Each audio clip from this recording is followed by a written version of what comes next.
Monto total de la corrupción: $3.935 millones. Con ese dinero se habrían construido 250 escuelas, 100 unidades de salud, 5 hospitales, 800 millones en agua potable, 40.000 viviendas y mucho más. Después de ver esta línea de tiempo y después de sumar caso por caso, nombre por nombre, presidente por presidente, una verdad emerge: El Salvador no estaba arruinado, fue arruinado. Bienvenido a tu canal Política y Fe, vista de otra manera, con Mau Caballero.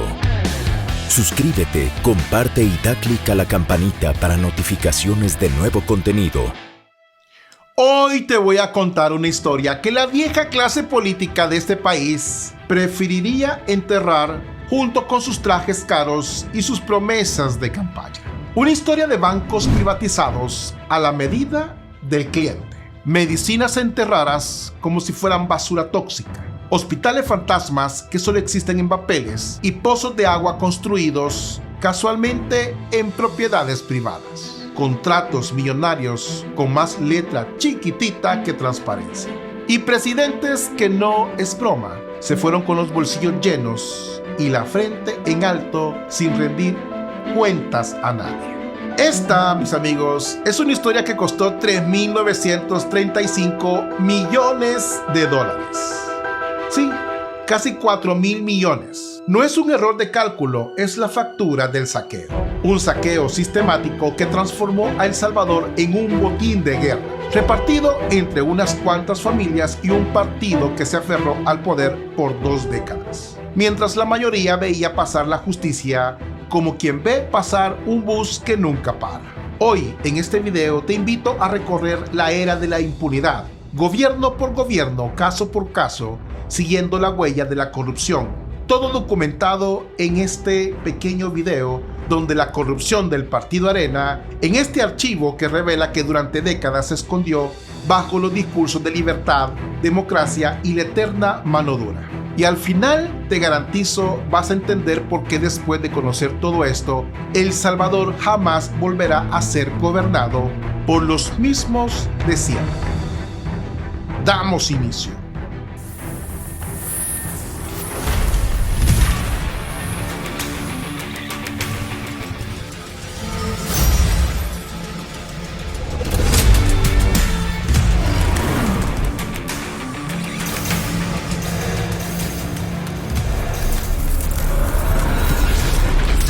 Política y Fe, vista de otra manera. Damos inicio.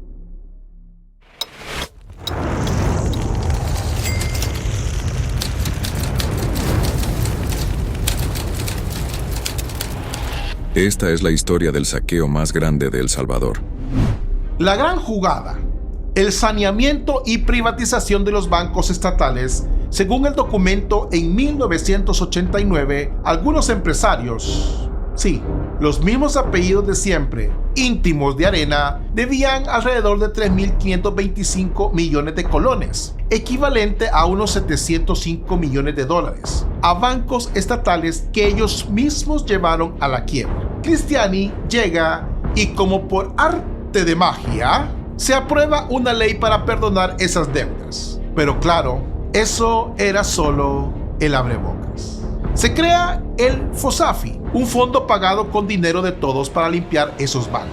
Después, los mismos empresarios que causaron el colapso compraron los bancos privatizados. Años después, entre el año 2005 y 2008, los venden a empresas extranjeras por más de $2.000 millones. El ciclo es perfecto. Rompo el banco, no pago la deuda, lo limpian con dinero del pueblo, lo compro regalado y lo vendo carísimo. Recordemos también el fraude en serie, sobre todo el caso Ochoa Pérez, a donde faltan casi $9 millones.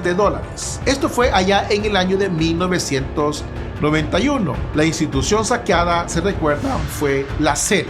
El presidente de la CEL, Sigfredo Ochoa Pérez, fue acusado de fraude, pero en 1995 la acusación se esfumó. El Estado jamás recuperó ese dinero.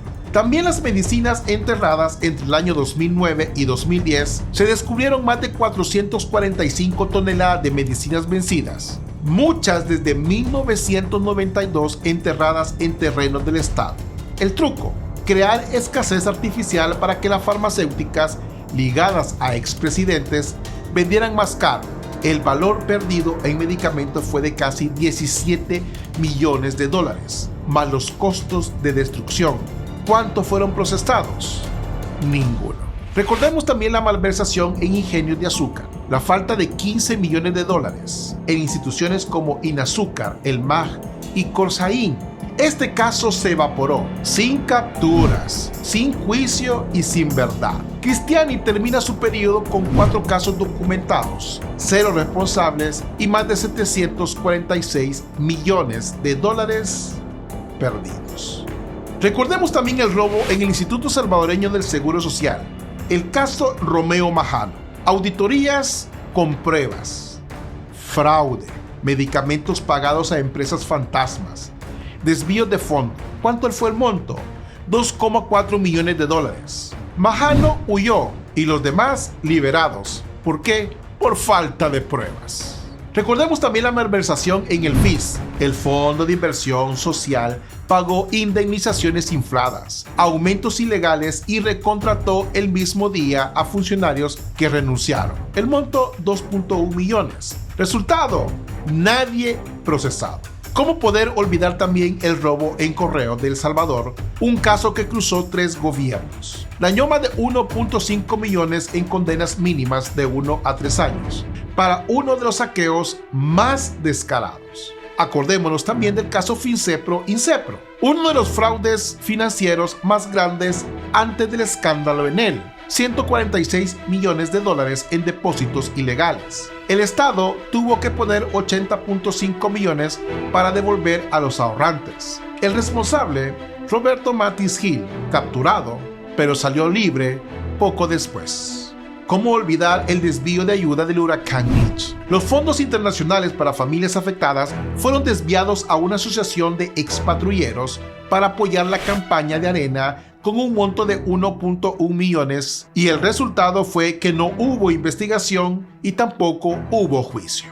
Calderón Sol dejó al país con más de 232 millones de dólares perdidos. El periodo con más casos de corrupción acumulados, 11 en total. Esta es una cifra que supera los 2.300 millones de dólares en pérdidas confirmadas y estimadas. Recordemos el caso Infocentros. 10 millones de dólares, un proyecto zombie, una asociación privada recién creada con apenas 186 millones, habiendo recibido 10 millones sin licitación para crear 100 centros. Cerraron en el año 2009 sin devolver un solo centavo. ¿Cómo olvidar la malversación en la Fedefood? 4 millones de dólares documentado por la Corte de Cuentas. Y esto llevó a una impunidad total. El robo en el Seguro Social y varios ministerios fueron alrededor de 42 millones en anomalías en subsidios, falsificados, materiales médicos vencidos, desvío y falta de cobros a proveedores. El caso o los casos prescribieron por pasar más de 10 años sin investigación.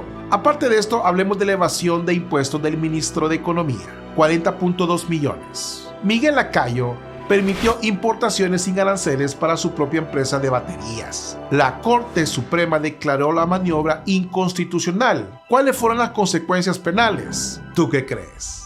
Ninguna. Hablemos del contrato CEL de Japa Power. Pérdida estimada de unos 700 millones de dólares. Un acuerdo que obligaba a CEL a comprar energía a precios inflados durante 15 años. La Asamblea citó el daño estimado en 700 millones de dólares. ¿Cómo olvidar el pozo en propiedad de la esposa de Norma Quijano, que costó 34 mil dólares, pagados con fondos donados por Japón, una obra pública en un terreno privado? También hay que recordar el robo del abono japonés. 11.000 quintales de fertilizantes donados desaparecieron. Una parte terminó en bodegas de Unifersa, empresa de Cristiani y Montenegro. ¡Qué casualidad! Y el caso de los hospitales públicos. 3 millones pagados, aprobados para obras no realizadas. El exministro Massa recibió penas leves y no devolvió los fondos.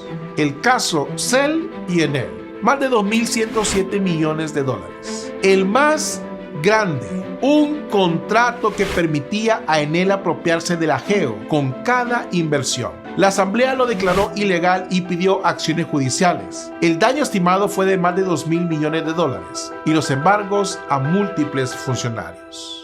Pero ¿dónde está el caso de ANDA? $100 millones. Carlos Perla y otros funcionarios amañaron contratos millonarios. Perla huyó, fue capturado en Francia y regresando terminó preso. El caso Taiwán. $15 millones. El expresidente Flores recibió dinero en cheque del gobierno de Taiwán. Nunca entró al estado. Flores huyó 5 meses después. Murió antes de su sentencia definitiva. Hay que recordar que Flores dejó un hueco histórico y moral de más de $3.000 millones perdidos entre sus periodos y los contratos heredados. Aunque Saca ya no era de arena, la tradicional, su red de funcionarios era la misma estructura y los casos lo pueden confirmar.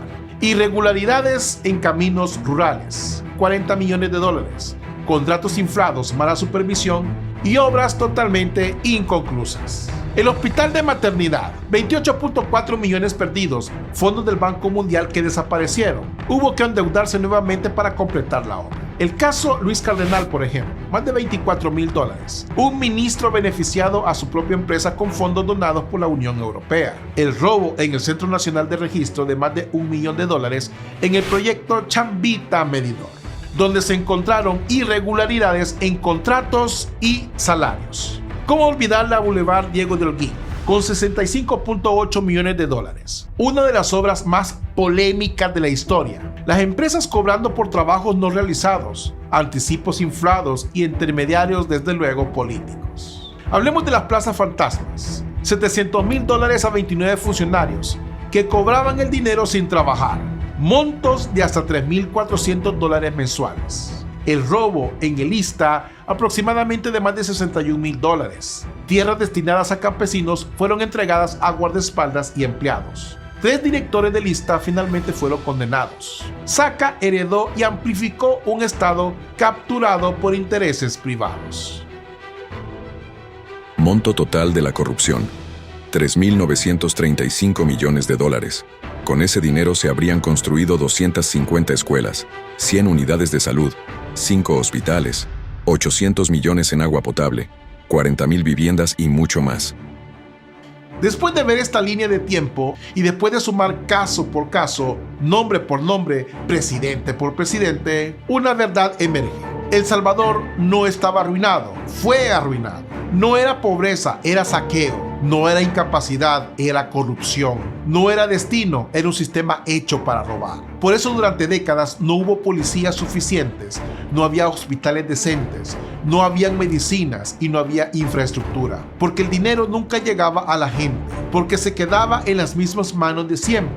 Y entonces ocurrió algo que nadie esperaba. Por primera vez en la historia moderna del país, y por primera vez desde que las mismas familias gobernaban desde los años 80, El Salvador eligió a alguien que no pertenecía a ese sistema. Nayib Bukele, un presidente que no surgió de las estructuras tradicionales y que no debía favores a los grupos que siempre mandaron, que no debía obediencia a las familias que siempre administraron el poder real. Un presidente que llegó con la misión de romper el ciclo y lo hizo mientras antes se enterraban medicinas. Hoy se construyen mega hospitales. Mientras antes se perdían donaciones, hoy se auditan y se publican operaciones financieras. Mientras antes se desviaban fondos del huracán Mitch, hoy existe un Estado que responde a emergencias con récord de eficiencia. Mientras antes las instituciones eran botines, hoy el país es más seguro, más estable y más transparente que en cualquier etapa desde la posguerra. Bukele no solo ganó una elección, ganó un pulso histórico contra los corruptos que gobernaron por 30 años. Y por eso cuando vemos este álbum, cuando leemos cada cifra y cuando entendemos el tamaño del saqueo, la conclusión es inevitable. El Salvador no regresará al pasado. La gente ya vio quién robó y quién cambió el rumbo del país. Esto no es un video más sobre corrupción, es un testimonio histórico, la memoria de un país que por décadas gritó en silencio, la evidencia del saqueo más grande jamás documentado y la prueba de por qué El Salvador cambió para siempre. Si tú también crees que esta historia debe conocerse, deja tu comentario, comparte este video y suscríbete, porque mientras más gente conozca la verdad, menos poder tendrán los mismos de siempre que vivieron de mentir. Bendiciones, paz y bien, Dios con ustedes.